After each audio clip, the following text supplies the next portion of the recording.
No, I can see many of my students. Hi Archana, hi Girish, hi Jay Prakash, hi Josh, hi Karan, Hi. hi Praveen, hi Sridevi.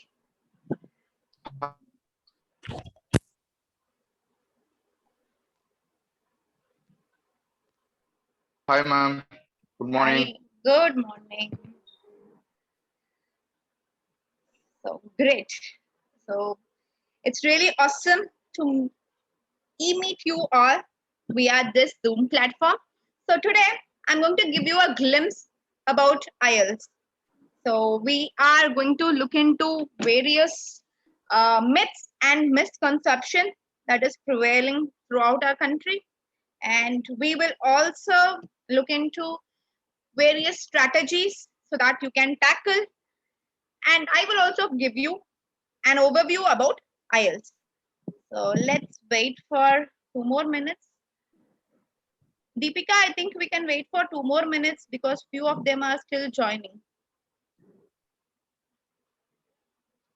Okay, And not an issue, Lakshmi. We can wait. yes, we have our co-host, Miss Deepika. So we are basically from Sri Balaji Management Consultancies. We provide overseas recruitment and the trainings with the HR profile. So actually Balaji Management Consultancies were established in 2004. So here they provide various certifications, programs, webinars related to recruitment. They also provide corporate trainings related to payroll, and they also engage in outsourcing activities. So if you are into HR, or if you think you wanted to just migrate or relocate to overseas, so SBMC is a great platform for you to get connected. Apart from this, they are also providing courses for IELTS, TOEFL, and PTE. So let me share my screen. Just a minute, guys.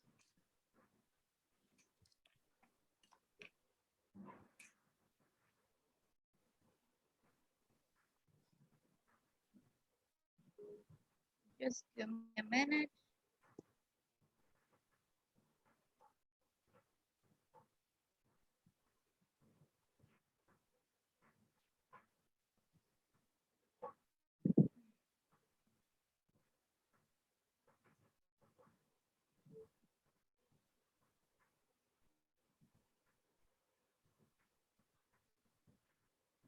So apart from IELTS, TOEFL, here SBMC is also providing trainings to GMAT. So if you are an aspirant, relocate to US, UK, Canada, Australia, either for your work or for your studies or for your permanent residency, so you can easily contact them with an affordable price.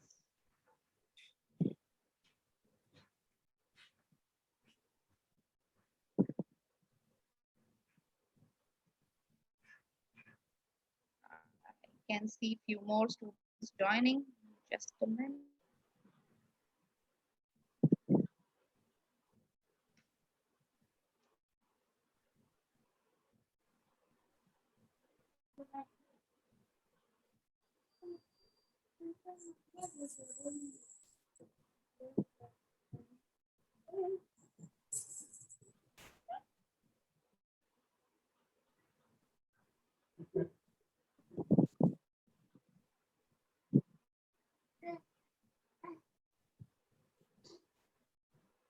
So to give me,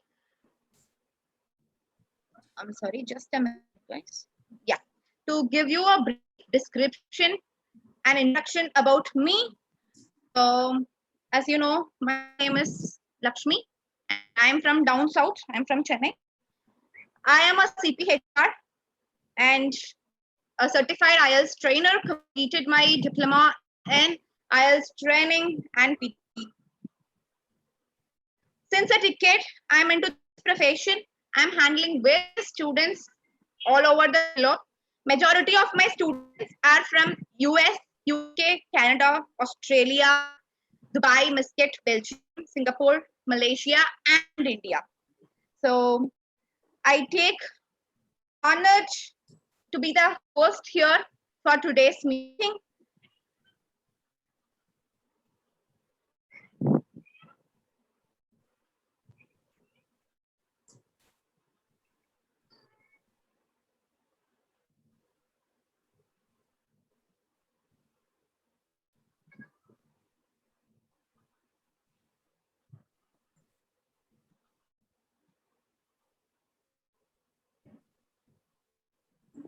Okay, here we go.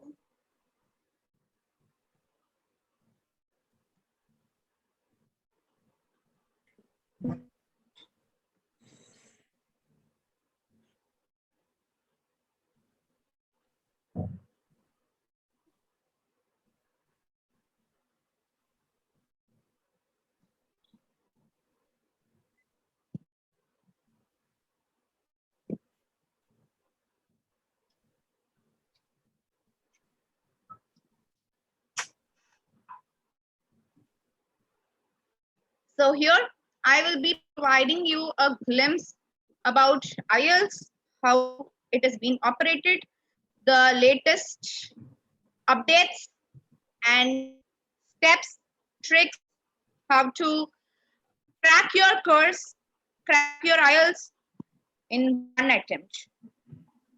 And we will also try to sample writing or reading module with one of such strategies. Let me just share my screen. Is it visible? Yes, yes, it's visible. Okay, just a minute.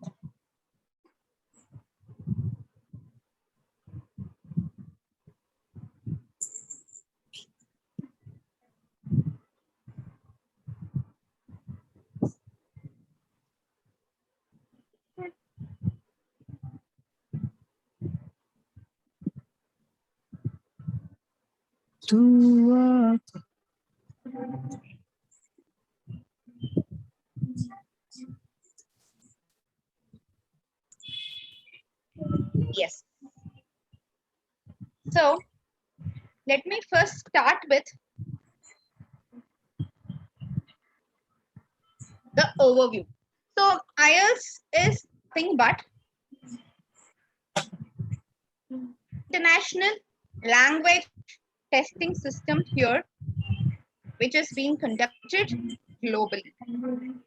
So along with us, many of the other aspirants all over the world are giving an attempt for this particular exam. So on an average, there are about 5 lakh students giving an attempt for IELTS, but only two hundreds and thousands of students are attaining their desired band. There are 3 reasons for this. The very first one is our efficiency. How do we practice? Are we taking some intensive or extensive training? Or how much hours do we allocate exclusively for IELTS preparation? The second one is usage of right strategy. So we are really confused which one to use. What strategy can we take up? Which one is best fit and how our understanding capability is. So all these criteria also focus and reflect on the band score. So it is not only your mistake or the perception of IELTS, but what focus or what do we do? So how much hours do we dedicate extensively for IELTS preparation. I know many of you are preoccupied, you are workaholic, so you have extended working hours, you do not have time to spend for IELTS exclusively for its preparation, but you are urging to give and crack the exam. And few others could be working professionals and they could also take the responsibility of home care. So they are a multitaskers. So they will have to look into the house, the official chores and the personal chores. So there are various hindrances that we are facing. So let me give you the glimpse of IELTS. So what course to choose? So IELTS has two modules or two classifications, which is general and academic. So people who choose general, either they are looking for work opportunities overseas, it could be Canada, Australia, US, UK, or it could be for permanent residency.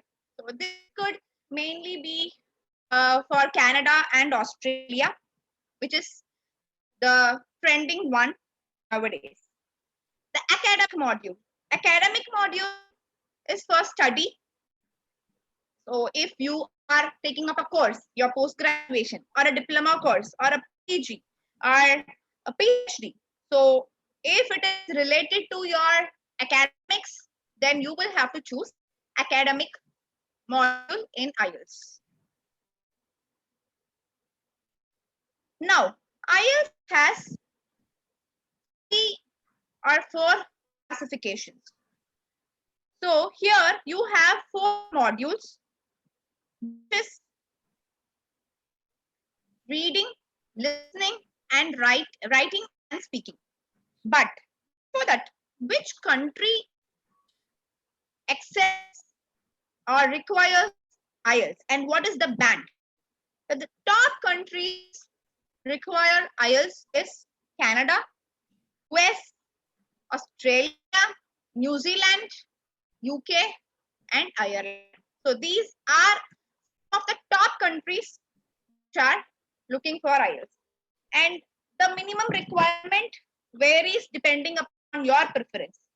So for academic or general, the minimum requirement is 6 to create an express entry profile.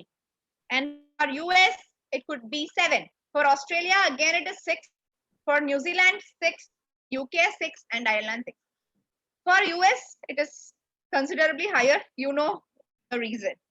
So again, your scores depends upon the university, the course you prefer, and the employer that you work for. So there are various criteria that determines your highest score, but the basic requirement is 6 or 7 times. Now, let's look into the IELTS pattern.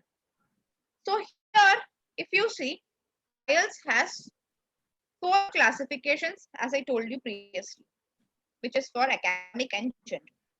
So listening, reading, writing, and speaking. And there are 2 tests which you can prefer. It could be computer-based test or paper-based test.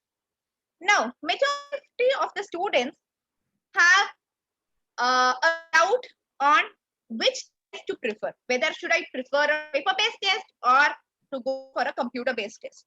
The answer is simple.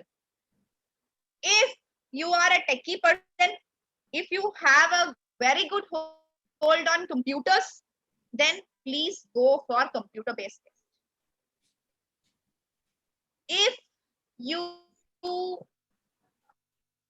do not have any hold on computers or you are a rare user of these technologies and you prefer a hard copy, then go for paper-based test. Of course, you have advantages and disadvantages with both these patterns. So if you have a very good handwriting, please opt for paper-based.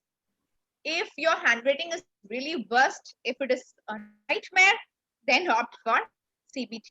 So I will tell you what are the advantages and cons for these tests in the first slide.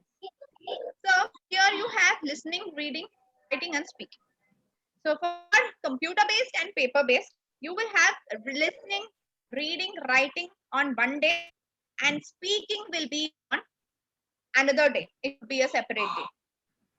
So for listening, you have 4 sections, 40 questions, and you will have to attempt it in 30 minutes. So it could vary between 28 to 30 minutes. Again, there is a code here, which I will be explaining you. For reading, you have 3 sections. You will have to attempt 40 questions and you have 60 minutes to attend this task.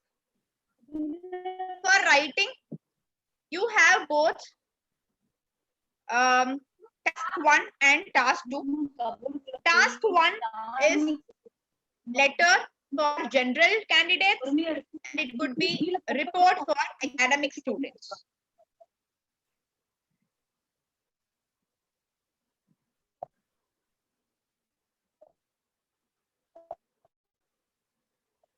So the task 2 remains same for both academic and general. It is essay. So if you are an academic student, then you'll be getting report and letter goes for general candidates. The word count is between 150 to 180 words for letter, and for report you can move up to 200 or 220 the maximum. And for task 2 essay, you will have to write between 250 to 280 words. 250 is the minimum requirement. Again, you will be having 60 minutes to complete both these tasks. Moving to speaking. Speaking is the last part.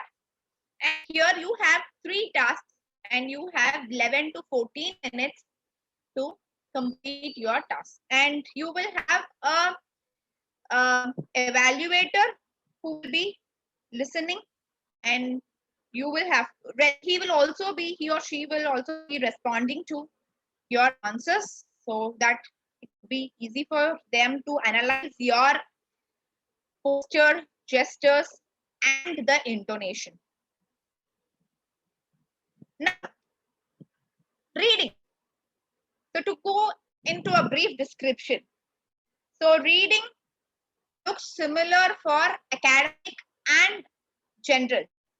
The only difference between academic reading and general is the word count of the passages and the complexity of the passage. For general, the level of complexity is moderate, and for academic is slightly inclined. But the patterns, the types of questions remains the same. For section 1, you will have 1 or 2 passages with 400 to 600 words on an average.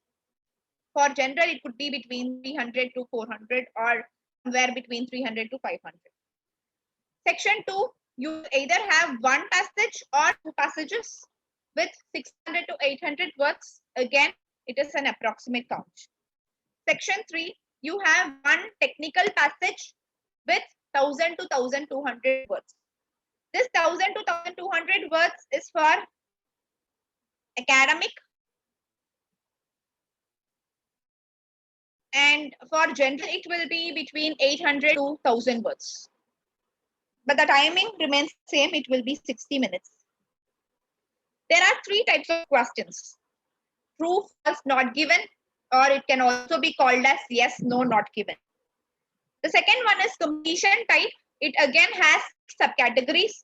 You can say sentence completion, table completion, process or flowchart completion, summary completion, short answers, diagram completion, or multiple choice questions. So these are the 6 variants of completion type. And the third one is matching type. You have 3 subcategories for matching type. It could be feature matching, heading matching, and information matching. So your types of questions are restricted only to these 3 types. So you do not get any other type out of the context. So it is pretty clear and simple.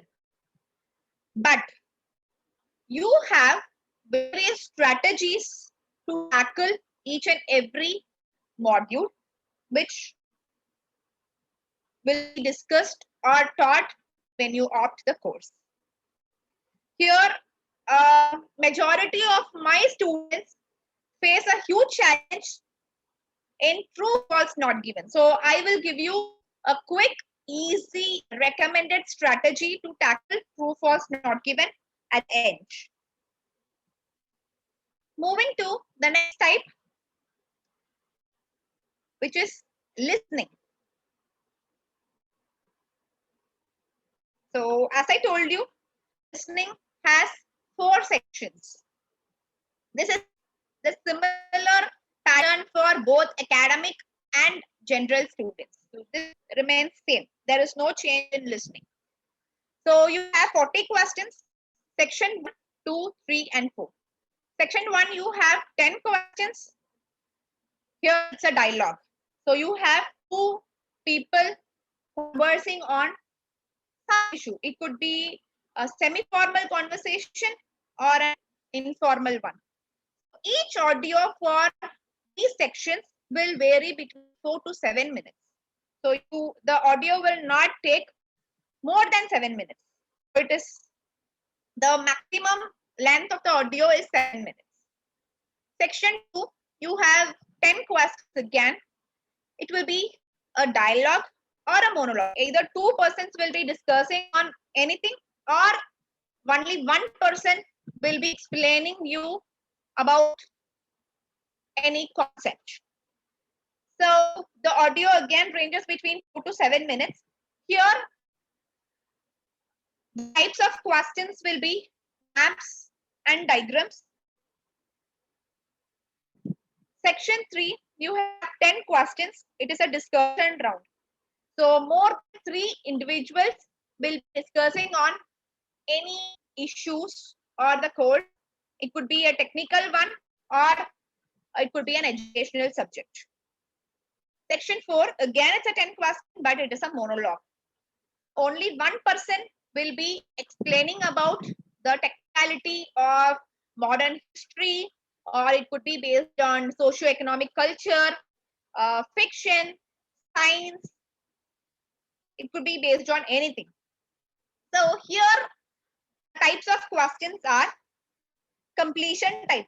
The same 6 subcategories that I explained to you in reading section. The matching one. You can have heading matching, feature matching, or information matching. Same like the reading module. So completion type and matching type are similar to reading. Then, as I told you, for section 2, you will have maps or diagrams. So you will have to label it. And the most challenging one is multiple choice question. In listening, majority of the students face challenges in attempting multiple choice questions. The reason behind it is you have a lengthy question with 4 lengthy options. The first challenge is you do not have time to read all the questions along with its options. The second challenge is the speaker will be discussing about all the options that are given in the section. So if you have question number 1 and you have 4 options, unfortunately, the speaker, just to confuse you, will be discussing about all the options given for that particular question. You do not know which one to attempt or which is the right answer. But here, only one word or an expression or an emotion of the author or the speaker will make you to match the right answer. This is with terms of list. One quick strategy that you can imbibe on listening is be a multitasker. So being a multitasker cannot be imbibed overnight. So you will have to do a hell lot of practice And if you do it for at least 25 to 40 days, you can get 40 upon 40. So the practice should be consistent.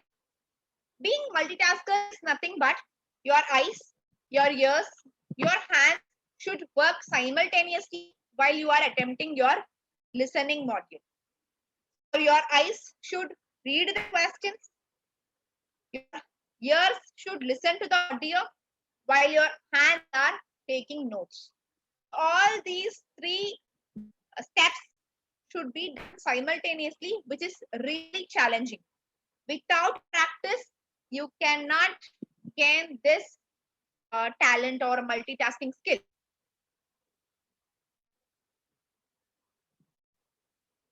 So at the end of the session, I will also give you a few tips, strategies, so that you can overcome these challenges. The next one is the most awaited one and the challenging one, which is writing.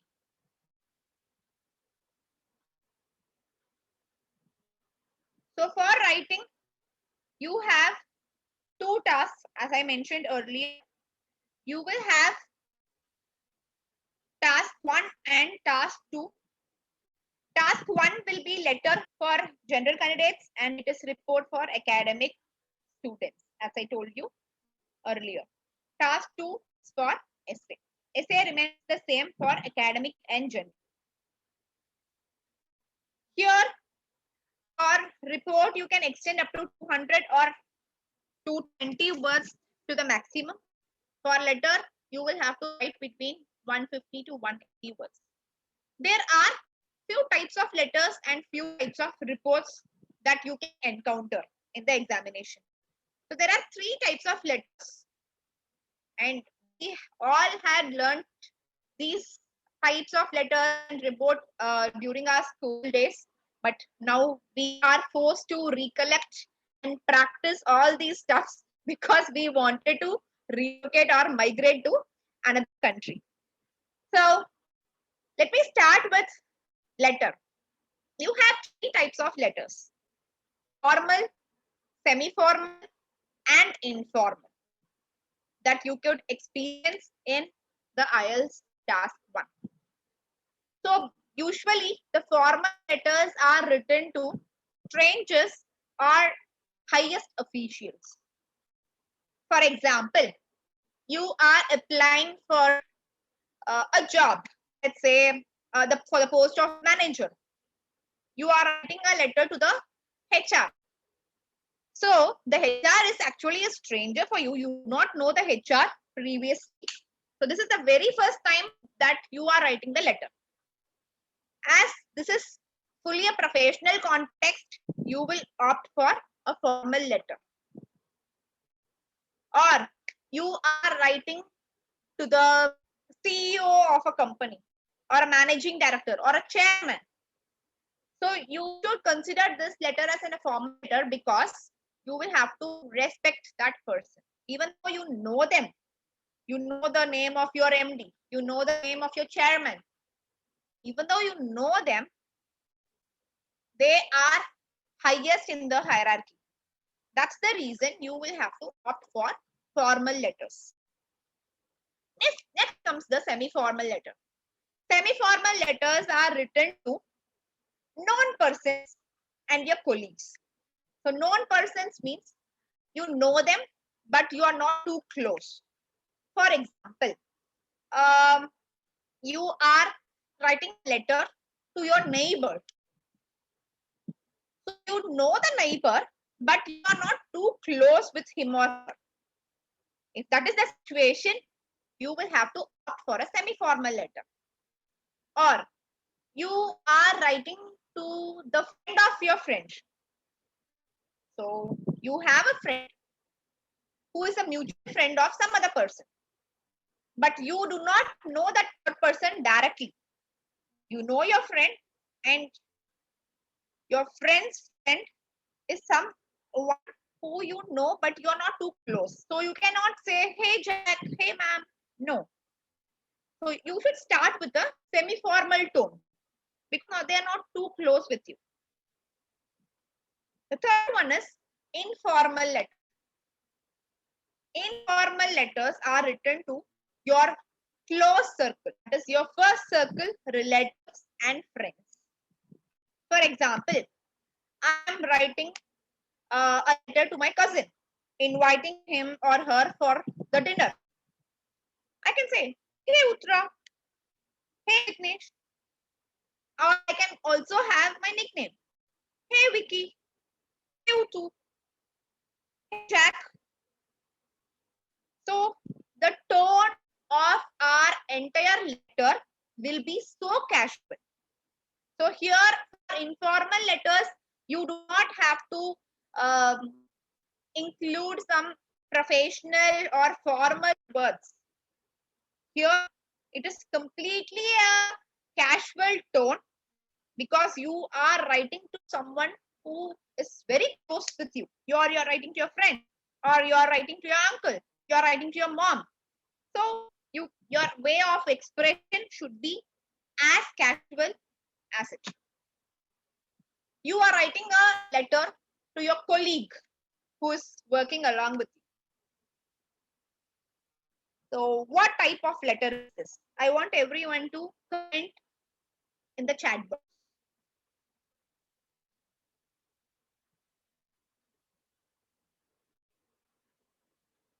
So you are writing a letter to your colleague. So what type of letter is that? Is it a formal letter or a semi-formal letter or an informal letter?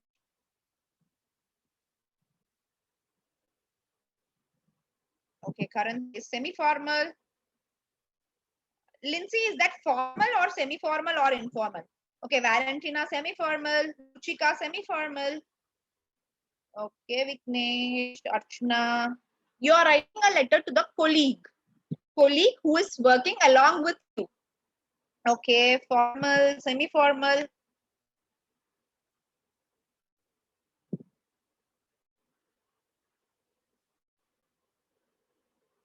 Great. So the majority of participants had opted for semi-formal. Yes, it is a semi-formal letter. Even though he or she is your colleague who is working along with you, he is not highest with the hierarchy. So it's a semi-formal letter because you know that person, you are interacting with that person on daily basis, but you are not too close. And they are not your managers or the CEO of the company. They are your colleagues. So you need not be formal with them. It is completely a semi-formal letter. Let me give you one more task. You are, okay, you have recently purchased, let's say something via Amazon or online, any online shopping app. You got that product and you found it to be defective. You are writing a letter to the company mentioning that you received a defective product. So what type of letter is this? You are writing it to the company.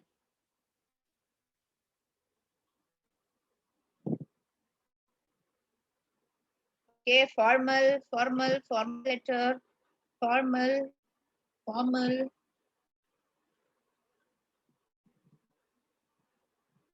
Any more answers? Great. So perfect. Yes, it is a formal letter because you are writing to the company. It is completely official. A professional tone has to be captured, and you do not know them personally. So you do not know the person to whom you are writing this letter to. So it is a formal letter. Great. I'm so glad that everyone got right answer. The second one is report. Again, for academic students, report has various subcategories. So you have line chart, pie chart, bar diagram.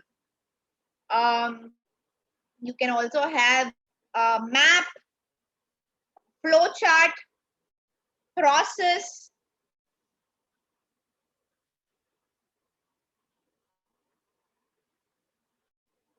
So these are the types of reports, but the structure remains the same.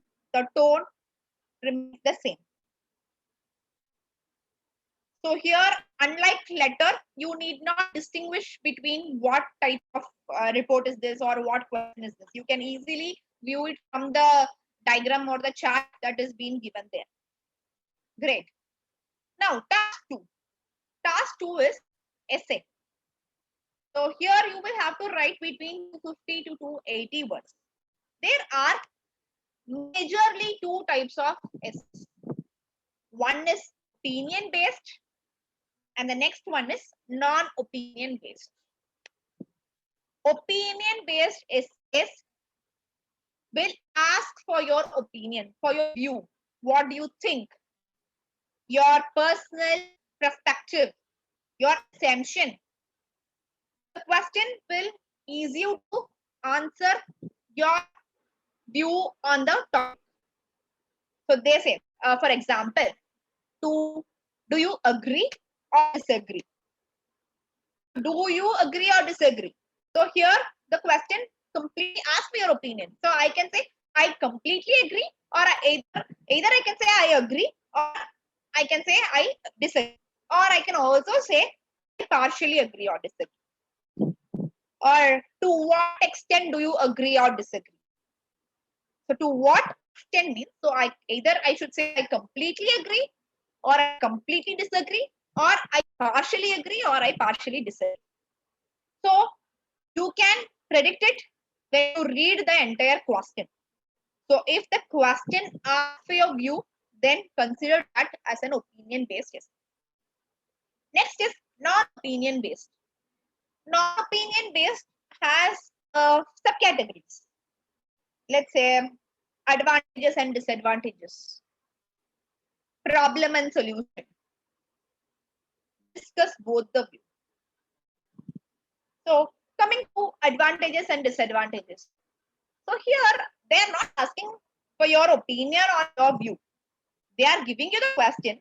They are only asking you to brief out the advantages and the disadvantages of the topic. Here they are not asking for your opinion. Again, problem and solution. So similar to advantages and disadvantages, they are asking for the problem and the solution for the topic. So what are the problems created by this topic, and what are the possible solutions or the outcomes that you could overcome? So here again, they are not asking for your opinion. It is a general neutral topic. So you will have to capture the entire essay in a generalized tone. The last one is a challenging one, which is discuss both of you.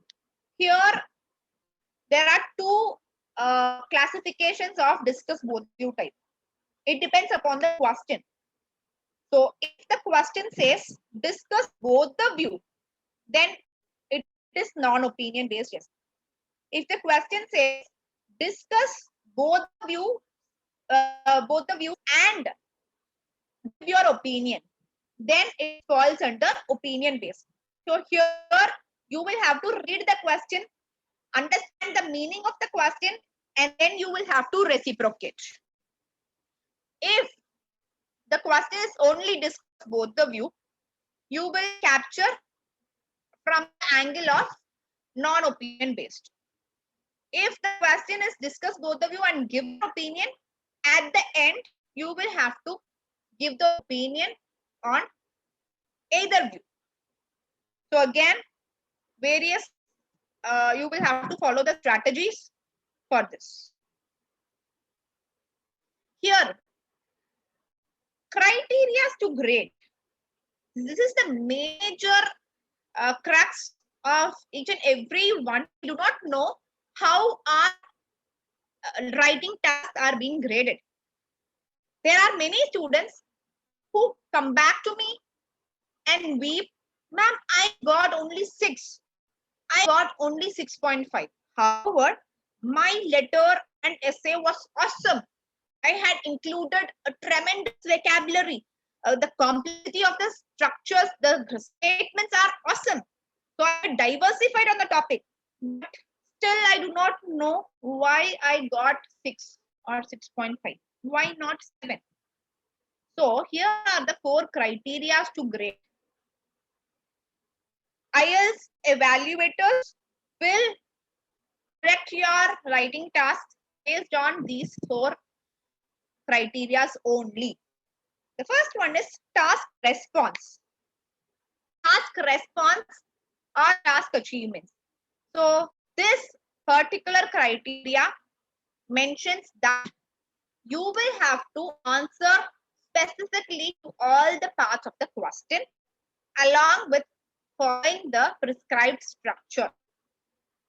If you answer completely to the question, if you understand the meaning, the essence of the question, and if you follow a really remarkable structure, then you get maximum points in task response. Next is coherence and cohesion. Coherence is nothing but how are your logical thoughts? How well you frame your logical thoughts and ideas? How is your out-of-box thinking? Are you capturing the normal survival ideas or are you thinking something out of box? So here your logical thoughts and ideas are being checked.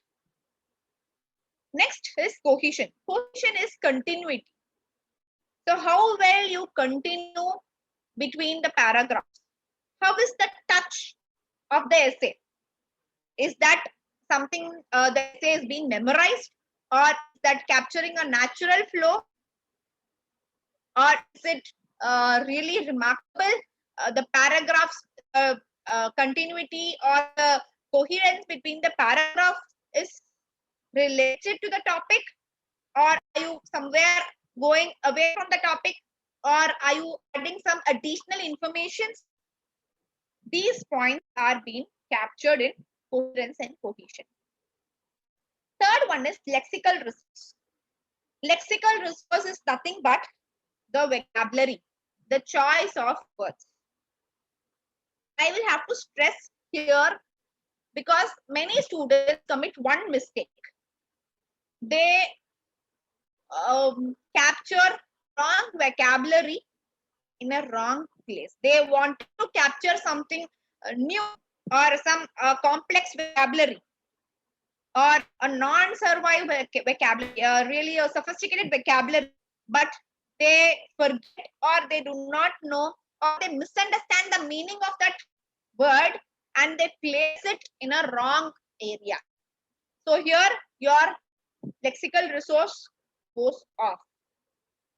You can use prominent words. Avoid survival words. Survival words are nothing but the words that we use in our day-to-day life.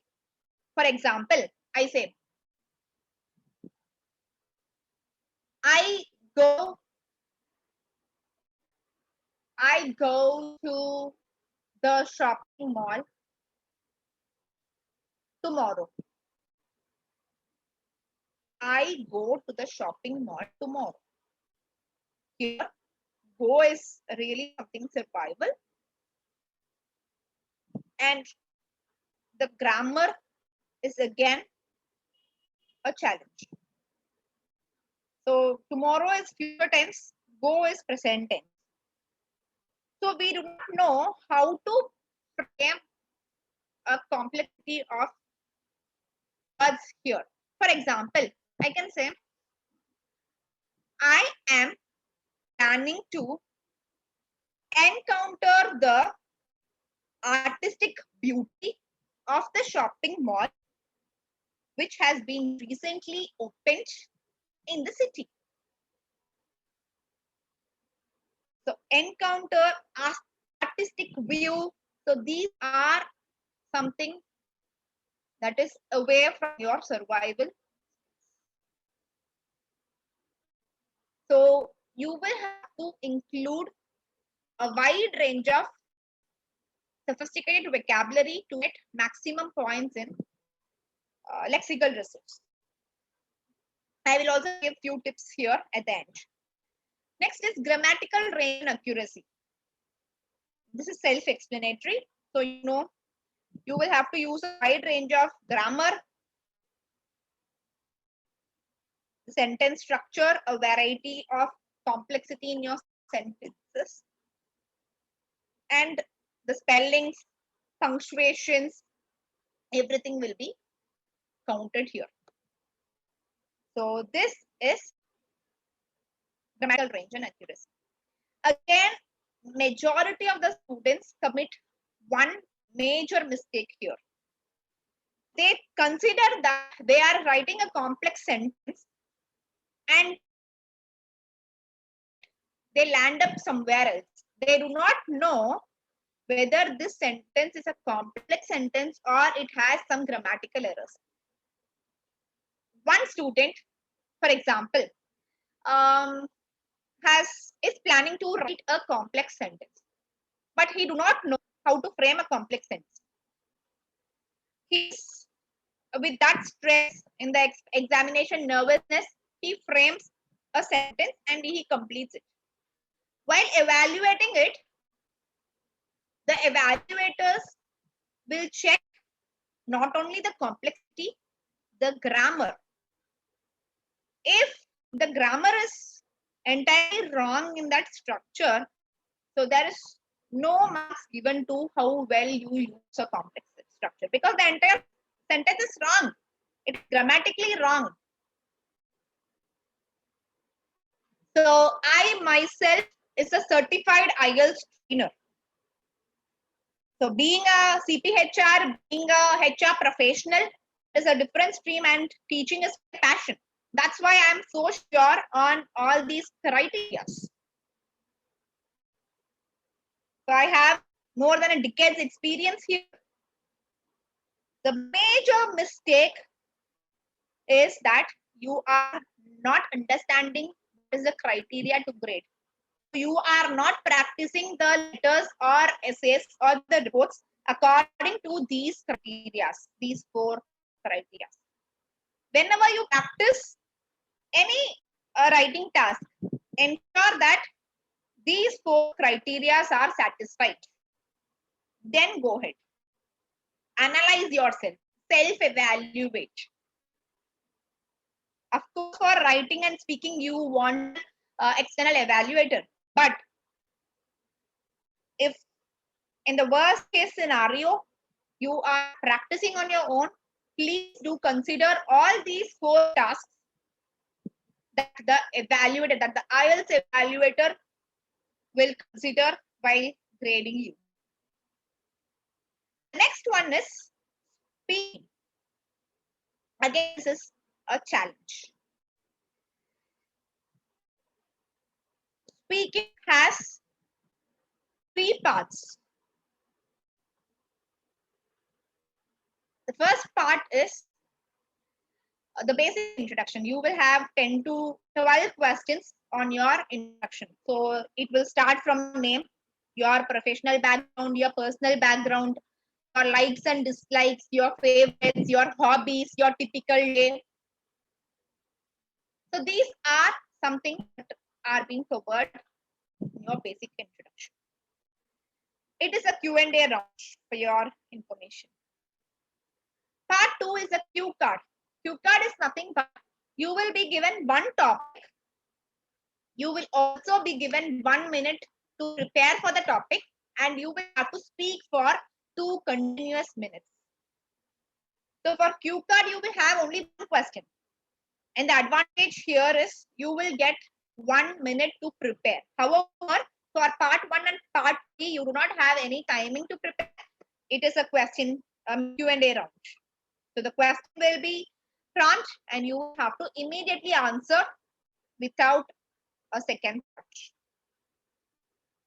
So your thoughts, your ideas should be as fast as the questions. So you have only few seconds or milliseconds to think the answer for that particular question. So cue card is only one question. The third one is discussion round. Or here you will have 5 to or 4 to 6 or 5 to 7 questions. It is an extended version of your cue card. The topic that you received in cue card will be extended in the discussion round. So if the topic for your cue card is based on vacation, discussion round will also capture the extended version of vacation. They will talk about the commute. They will ask you about the various places, sightseeing, and they will talk about the importance of vacation, or how do you view the workaholic lifestyle compared to a break. How are you measuring your stress? What do you do during when you are really stressed? How do you burst out your stress? How do you de-stress yourself? So these are something which are partially related with your cue card. So overall, the speaking part will be between 11 to 14 minutes, and it is one-on-one. So you will have to sit in front of the evaluator. They will be prompting the questions and you will be answering. The answers will be recorded. However, the evaluator will be grading you on various performances. And your body language, your intonation, your process, your eye contact, all these things are measured. So here, again, the criteria to grade is task response. Task response is nothing. Are you capturing? Are you answering specifically to the question? So are you completing the question? Do you capture each and every information that the question requires from you? If yes, you will get the maximum points in task. Next is coherence and fluency. Coherence, as I told you, the logic, thoughts, and ideas, how well you frame the ideas for the topic given, and how well you are fluent. So how is your level of English? How do you manage the language? The third one is lexical resource, again, usage of sophisticated vocabulary. Fourth one is grammatical range and intonation. Again, grammar and intonation. The fluctuation between your voices. For example, here, your lexical resource, coherence and cohesion, intonation is depending upon the way you transfer your information to the recipient. Being a native English speaker, everyone, the evaluator knew that we are native English speakers. We do not capture their accent and fluency. And remember one thing, here the accent plays no role. There are misconceptions that, ma'am, my accent is so slow, it's so bad. Do I have an adverse effect while giving my exam? It is absolutely no. The evaluator will not check upon your accent.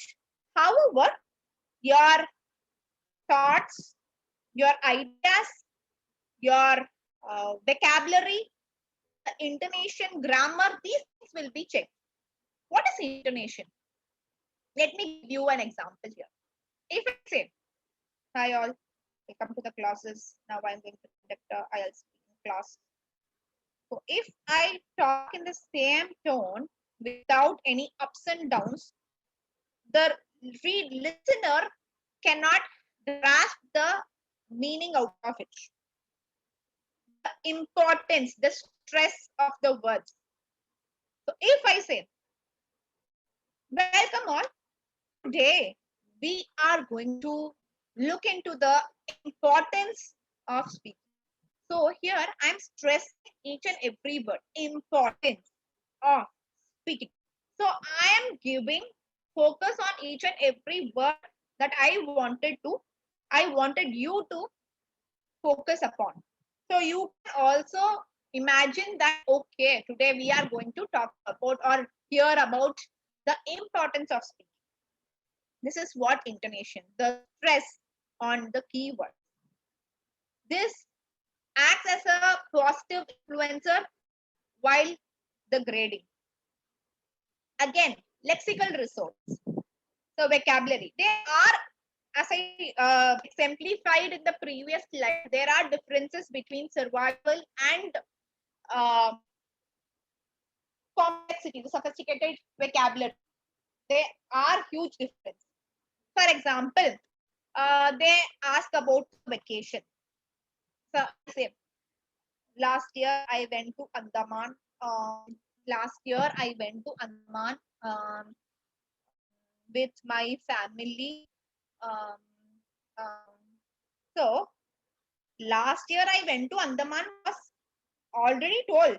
Again, I am repeating it, and I am using fillers and the sounds with my family. So this, how do you hear it? Is that not awkward? Are you not judging my level of English when I communicate? The answer is yes. Likewise, the evaluator will also focus on these points. Last year, I went. So went is again survival. So how do you rephrase it? For example, last year, I was flabbergasted to create an experience by exploring the beauty of Andaman. Or here I can also say, last year, I wanted to beget an opportunity for my family to have a vacation to Andaman. So here, flabbergasted, begat, the complexity of the sentence. So compared to the previous one, the second one is influential, right? So here, the listener will be overwhelmed to give you more than 7 bands because they know that you can survive in a native English speaking country because you have a wide complexity and you have a very good intonation, your grammar is right, you are responding to the task accordingly. All these points will be evaluated and you get more than 7. However, to practice this, it involves time. That is from the coach. Now, moving to the next one.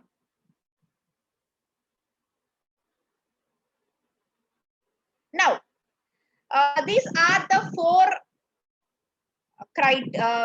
the modules and the criteria. Now, let's have few interactions on the challenges that you face. As I mentioned previously, considering reading as the first one. So many of them face challenges in true, false, not given. Let me take one passage for an instance and will explain you a very good, effective, and easy to use strategy. So this is the screen. I hope everyone can view the screen. Now, I give you 2 minutes time to go through the entire passage. This is the passage. So I want you to read this sentences and this is the question. After reading the question, tell me whether this is true, false, or not given.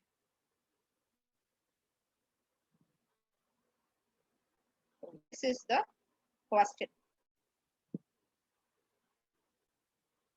I want every one of you to read and tell me the answer in the chat box. 2 minutes.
False. Okay, please type it because I can view.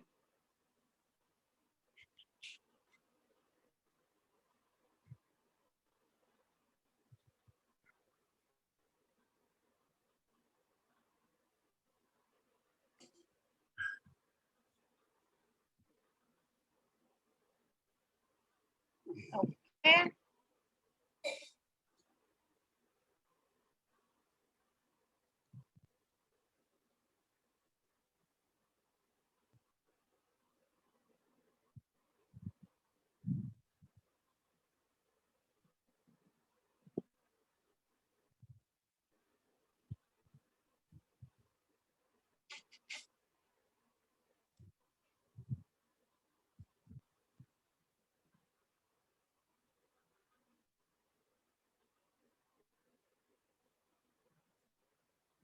Okay.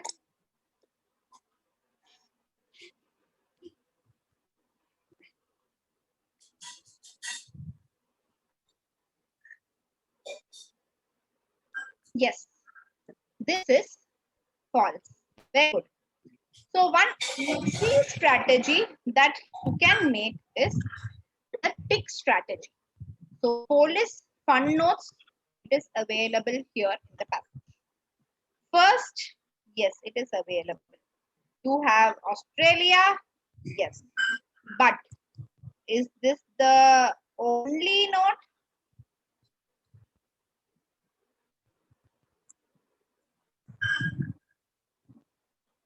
It is one among the notes. So here you can just cross it and something contradictory is given here. So it is false. You have this information, but something else is given in the passage. That is why it is false. Let me take one challenging example. Just a minute, give me minutes. Let me reshare screen.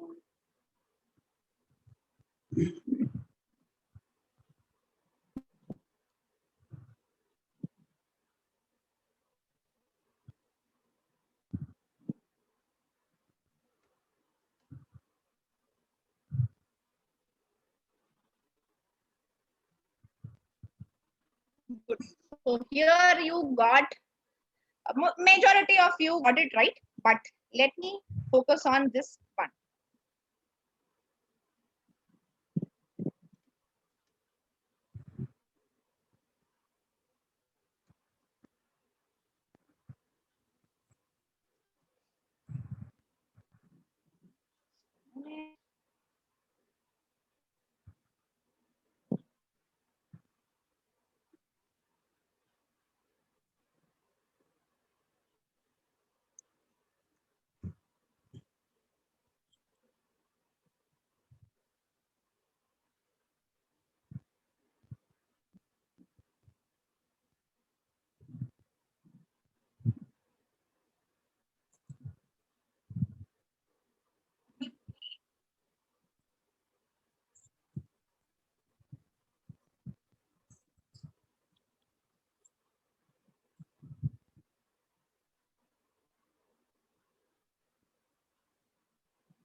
Okay.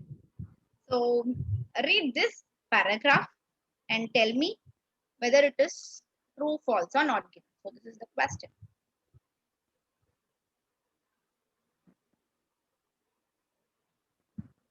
This is your question.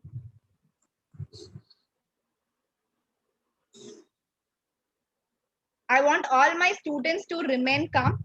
Let the others answer. Those who had already looked into this paragraph, please do not answer.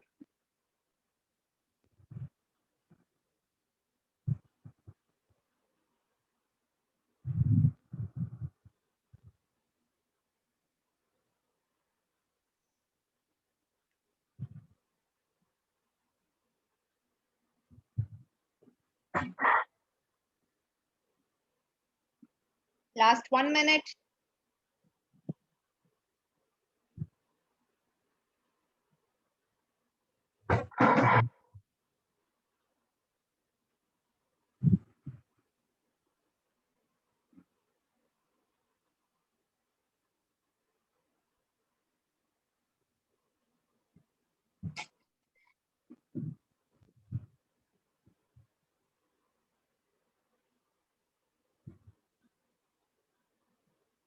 Okay.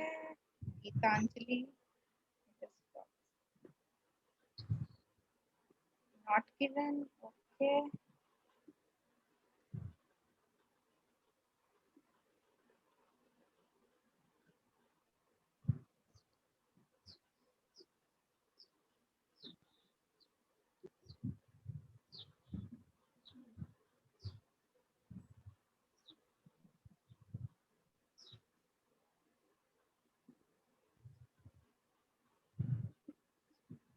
True, false, false,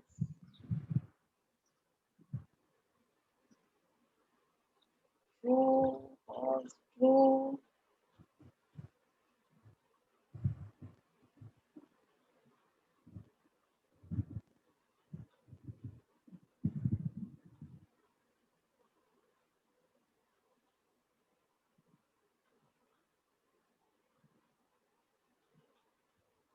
True. Anyone else?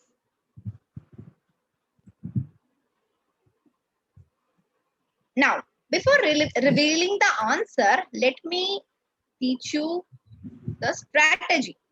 And Richard, true. Okay.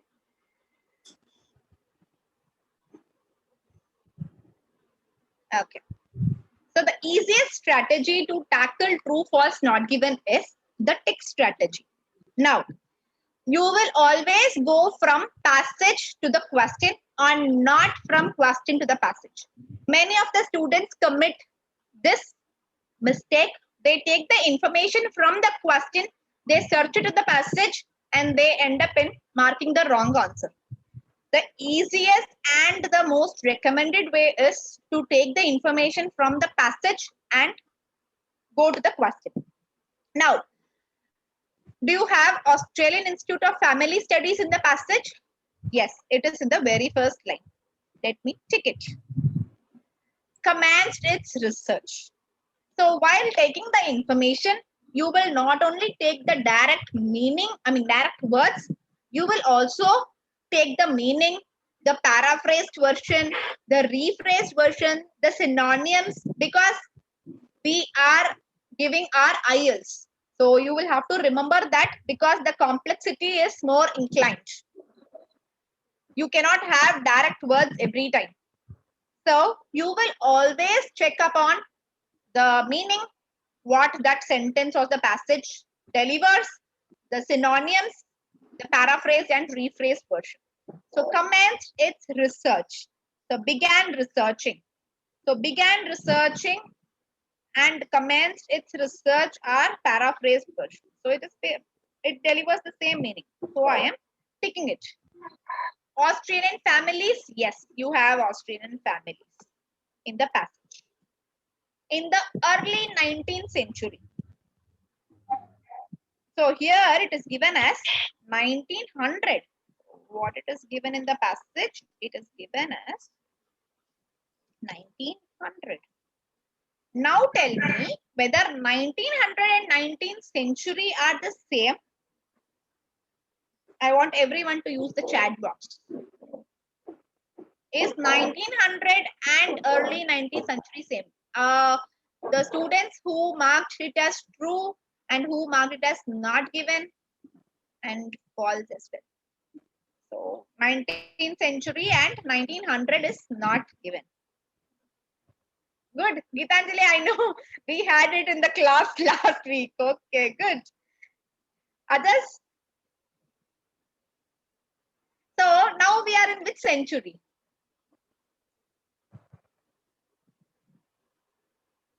Everyone, chat box. Now we are in which century?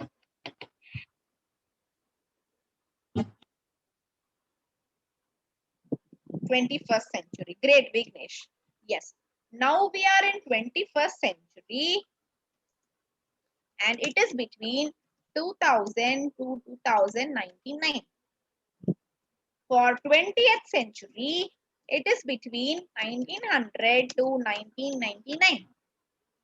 For 19th century, it's between 1800 to 1899. Now, 1900, which is given in the question, falls under which century? It is 20th century. So here it is 20th century. But in the question, it is given as 19th century. You have this information in the passage. The information in the passage conveys that it is the 20th century. That means it is 1900. Whereas in the question, it is mentioning as early 19th century. Early is nothing but any century which has the first 25 years is called the early period of that century. So 2000 to 2025 is the early period of this century. 1900 to 1925 is the early period of 20th century. 1800 to 1825 is the early period of 19th century. So you have all these informations. You had this, so you ticked it. You had this, you had this, you had this. But the early 19th century, so you will have to doubt. So after ticking everything, you will have to check, okay, this is not being ticked. If it is not being ticked, it is surely not true. But you are still confused between false and not given. False is nothing but something contradictory or the opposite information should be given in the passage. Not given is that particular piece of information should be missing in that entire passage. So here you have 1900. It is given in the passage. Something is given. So here in the question, 19th century is given. So you will have to identify the meaning. Whether both these 19th century and 1900 clarifies the same meaning. If it is clarifying the same meaning, then it is true. If it is not clarifying the same meaning, something else is the meaning, then it is false. The answer for this is false because one piece of information is contradicting with the information given in the question, in the passage. It's the information given in the question is contradicting with the information given in the passage. You cannot mark it as not given. You cannot say, ma'am, 19th century is not given in the passage, so I will mark it as not given. No, this is a wrong conception. So you will have to check what is given in the passage and then only you will have to take it to the question. I hope it clarifies. And while we are discussing, we have Q&A session now in few minutes. You can ask all your doubts there. Let me move further.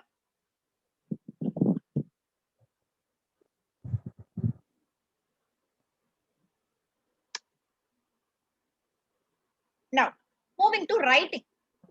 Let me take one essay as example. So this is the question.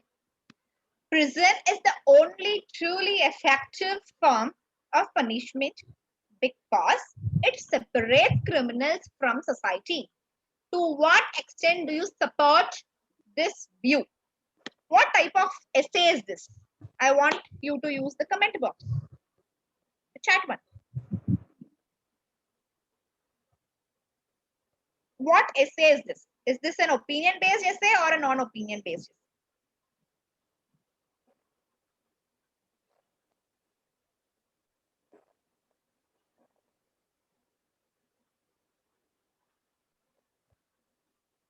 Opinion based. Very good. Yes, it is opinion based because they are asking to what extent you support. That means to what extent you agree or disagree this point. So one strategy, one quick strategy you can follow for essays. You have 40 minutes to give your essay and 20 minutes for your task one. In that 40 minutes, divide it into 3 halves. 10, 20,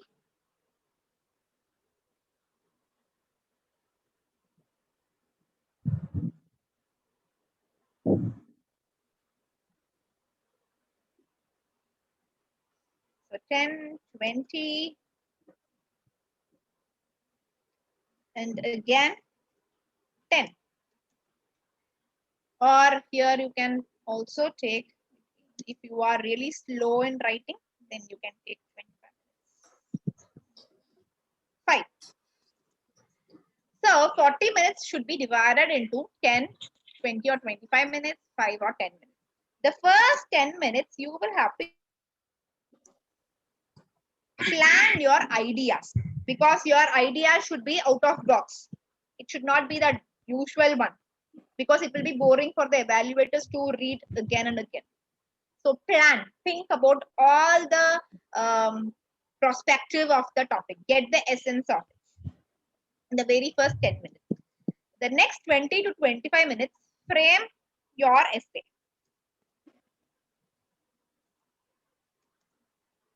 That means write the paragraphs. The last 5 to 10 minutes, proofread. That means check the work that you had completed successfully.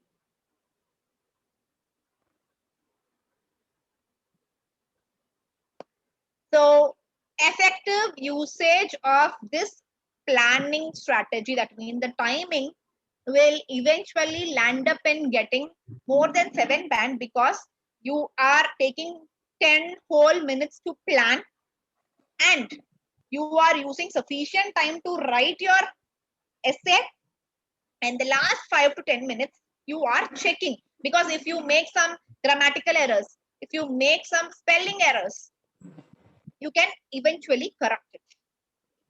So this strategy has to be followed by everyone who are giving their IELTS. Now, let me move to the most important one, the tips to improve your score. These are the major tips that you can self-improve on yourself. So here, first thing, to improve your reading, ensure that you read newspapers on daily basis. Don't read any storybooks or articles. Read newspapers. The one that I recommend is you can use British English, Business Standard. That is really a formal professional business news which captures highly sophisticated vocabulary with a complexity of sentences. Or you can also take up e-newspapers from Canada, US, Australia. You have it in the net. It is free. You can use it. And this Business Standard also, I'm not recommending you to buy it. You can view it from your system. You can do it from your phone. You can read one lengthy passage every day because you will have to improve the speed of reading. So as a whole, in 60 minutes, you will have to, on an average, you will have to read between 2,000 to 2,500 words. And you will have to answer this question. This is really time consuming. So if you practice improving your speed of reading, then it will highly have a positive impact on your score. learn at least 10 vocabs per day and practice it. So you can take these vocabs from Google or from the newspapers that you read, from any sources. But ensure that you learn at least 10 new words per day with its meaning, and try to frame sentences and practice to yourself. The third one is listen to Canadian or American podcast. This will improve your listening speed, because for the listening module, the audio will be will be based upon the American slang or the Canadian slang, because that it is basically on native English speaking accent. But we are not accustomed to that. So I want every one of you to plan and ensure that you listen to the podcast so that you can get the maximum points in listening. The fourth one is speaking. Try speaking in front of the mirror. Why I recommend to speak in front of the mirror is you can gain confidence. You will not have the fear of speaking. You can get rid of those fears. For example, if you talk in front of your friend, in front of a stranger, or to your friend, or to your family members, to your siblings, you will have a fear. Oh, if I use something wrong, if I use a wrong grammar, or if I talk incorrectly, will they mock at me? Or they will criticize me? Oh my God, my brother will tease me like anything. So I'm not going to talk in front of him. Yes, you will have these fears. To overcome this, I strongly recommend you to talk in front of the mirror, because you can uh, imbibe a plethora of skills within you, and you can exhibit your talent. You can see the reflection of your body language, your eye contact, because the evaluator will also view all these things. Even though it is not being marked, the evaluator will visualize your body language and the eye contact. So you can practice it in front of the mirror, because mirror is our reflection. So if you do not have a fear whether it will criticize you or someone will mock at you, no, it is only you. So basically you speaking to yourself. You can take a topic, use these 10 words that you have learned for the day, and try framing sentences and speak. This is very good method. And the next one is you can also record your voice while speaking, and you can after few hours you can rehear your recording, and you can self-evaluate your performance. So you can know where you currently stand, what are the scopes of improvements, in what all the points I am lacking. So where should I improve? Should I focus on the vocabulary? Should I focus on the grammar? Or should I focus on the ideas? Oh my God, they had asked about vacation, but I am talking about my school. So I am not at all linked to the topic. So this affects my task response. So all these self-evaluations you can conclude with, and you can know where you currently stand, and practice extensively using the strategies. So once you get connected with us, so I will teach you numerous strategies, the most effective and the easiest one that you can practice and improve. If not, you can also practice the tick strategy that I told you for reading. For speaking, you can talk in front of the mirror. For building up your essays, the team will share the presentation or the study materials with you. If you have registered, they will share the materials. You can go through that for free.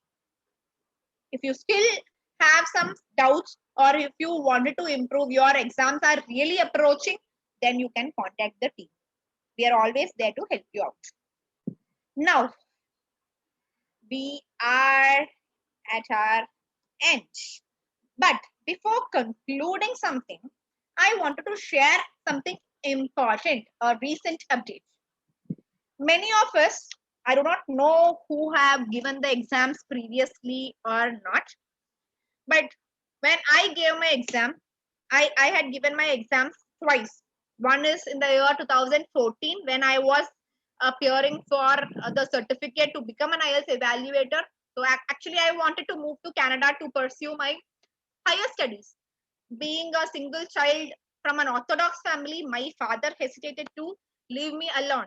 So all my plans vanished, and I took up a course in MBA, and I got placed in a company called Hyundai, and I was a senior manager there. So currently, I am so glad to be a certified IELTS trainer, but I'm helping the students. However, my professionalism is in human resource. That's why I had completed my CPHR course, which is Chartered Professionals in Human Resource Management, which is been certified by SBMC. Now, um, and the recent exam that I gave is in the month of March, and I am trying to relocate to Canada. So I got CLB 10 and I am in the express entry pool. Even though my CRS is high, I am waiting for the express entry draws, FSW draws. So hoping the best. Why I'm giving you this, my example is that when I gave the exam in the month of March, I was literally confused which one to choose, because there are two examination centers. One is IDP and the other one is British English Council. Which one is choose? Which one to choose? Which is like liberal in rates of scoring, or which one is easy in terms of the question paper? So all these doubts shattered my exposure.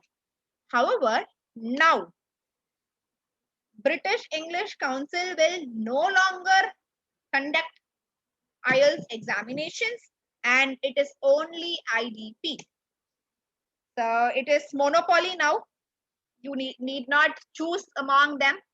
You have only one option to select for IDP.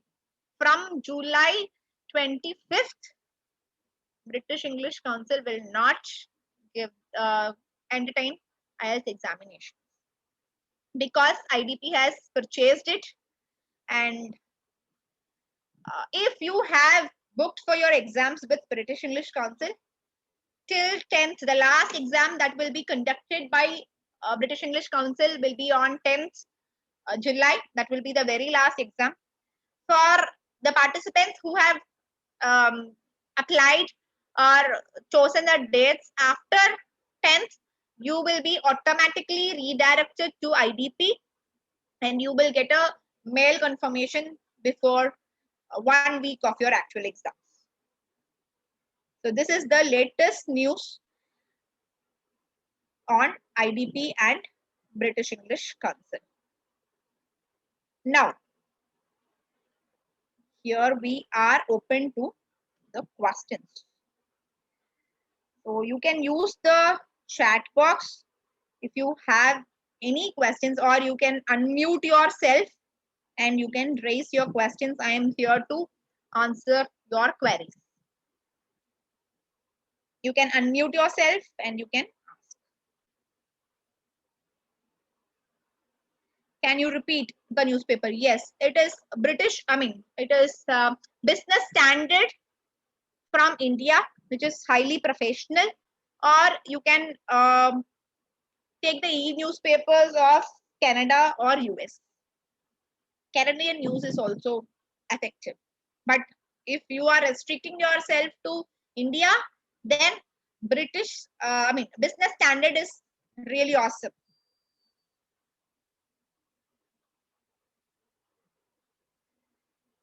So any doubts, or anyone has something to share, you can unmute yourself and you can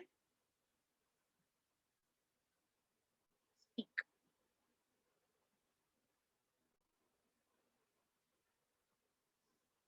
Anyone, any doubts? Was that really clear? And one point I wanted to add here is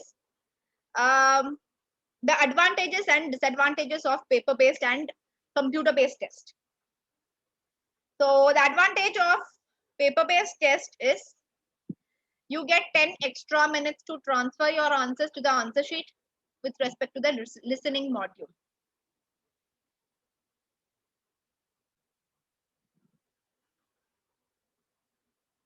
And with respect to paper based, you do not have, I mean, with respect to computer based, you do not have that 10 minutes. You have only 2 minutes to check your answers. 2 minutes is given to computer based and 10 minutes is given to paper based to transfer your answers. The second advantage and disadvantage is with respect to reading. So you will have to scroll back and forth in the system.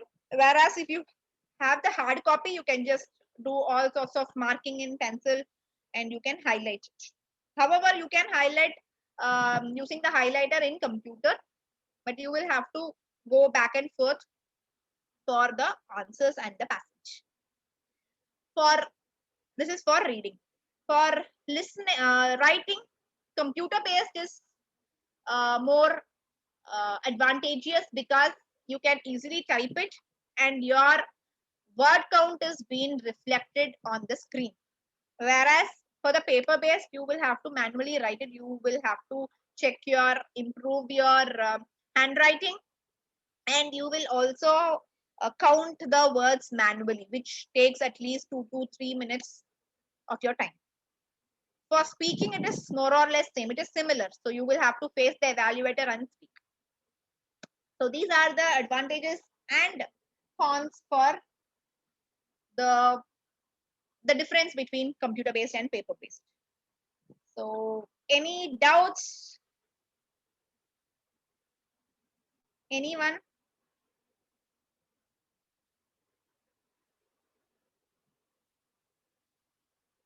Yes, you can unmute yourself to share something, or if you have any further clarifications, please go ahead.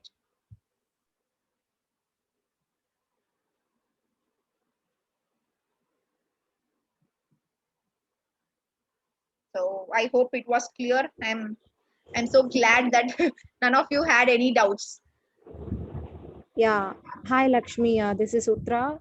So thank you for conducting this webinar. It was a very useful session for us. So right now, it's an eye-opening session for me, and just wanted to thanks for this session. Thank you, Utra. Thank you so much. Any other doubts? Hi Lakshmi, this is Vignesh. I would reflect the same. So before coming to this webinar, I had zero idea about IELTS and what are the subsections and other things. But after coming to this, I got a good understanding and I could go on to the next steps. I just have one question. So the minimum score that you mentioned for the countries, right? Is it the average of each of these sections, as in for reading, listening, and speaking and writing? Is it the average? No. For each and every module, you will have to score minimum of 6. So 6 in reading, 6 in listening, 6 in writing, and 6 in speaking. Okay. Yeah, 6 out of 10, is it? Or 10 is 6 double. out of 9. Okay. Yeah. Okay. Thanks, sir. Yeah. Thank you. And thank you for your feedback. Anyone else or anyone wanted to share something? Any other doubts on your PR application or how to move forward? Because I am an immigration consultant as well, so I have an hands-on experience with immigration too. Ma'am, Yes, ma'am, I'm a class 12 science PCM student. Can I take any business related course in Canada? you are a science student, right? Yes, currently like in class 12 completed. So here you can opt for some business courses, but why do you want to shift from science to business? Yeah, because earlier I was not sure like in which stream I have to go. So after 10th I decided to take science so that there are wider opportunities and later I could decide. So that's right. Great. So you have various opportunities. You have University of Texas, and there are hell lot of courses. And now for especially for students, Canada has a lots of surprises. So student visas are easy to acquire, and you have diversified courses with scholarships, and you require minimal IELTS score. And the fourth one is they offer on-campus internship, a paid internship, so you can earn while you are studying. So I have various students from Canada as well. They had shared all these updates with me, so I'm here to share it out. So you can opt here. Okay, And so all the there best. is no problem, right? In like in visa approval, there would be no problem, na? Like I'm No, changing it. not required because you are anyway giving an explanatory letter, right? So in Hmm. that form, you can have a detailed paragraph regarding your switch. Okay, so is it okay? Like, are there any chances of rejection? Because I'm little bit worried about that aspect. See, taking a decision with respect to the selection of course purely is your personal decision. So issuance of visa will not affect any of your personal decision here, as well as the universities. So if you wanted to take a switch, you cannot, because Okay, anyway you are giving a detailed explanation. They will not have any sort of rejections here. okay. Yeah. Okay, and after that also, like I am thinking for long term. So after Huh. that, So PR what point. you can do is now recently, like a couple of weeks back, I received an update from a student where they are giving like the visa, the processing time of visa issuance is limited, and there after moving to Canada, the college provides various scopes. And if you are planning, especially this update is especially to Canadians or people who are aspiring to move to Canada. If once you get your student visa and once you start your course, immediately you can file the application for your PR. You need not wait until you complete your course. So there are many more surprises are yet to be updated, but this is very good and a prosperous update for these students, because you need not wait for completing your course, or you need not wait to work with an employer for 1 year. So you can immediately apply for your PR. And as you know, IELTS is valid for 2 years, so you can do it very well. You need not take IELTS again. Okay, and that PR point also, will there be any restriction like I took science and then I switched to this subject? That's what as I mentioned earlier, it is purely your personal decision. Okay, the issuance of visa or the visa officer will have no courtesy or will have no point in rejecting your application only because of this. Rejection of applications happens if there are incorrect information provided, if it is an insufficient information, or there are some contradictory informations given. So these are the reasons. But choosing or switching between the courses will not hamper your visa application. You need not worry on this. Okay. Thank you so much. Thank you, dear. And if I have any further queries, can I contact you on this number? Like, is this yours? This is our team's number. You can contact them and they will answer to all your queries. Okay. Thank you Okay? so much. Yes. Thank you, dear. Anyone else?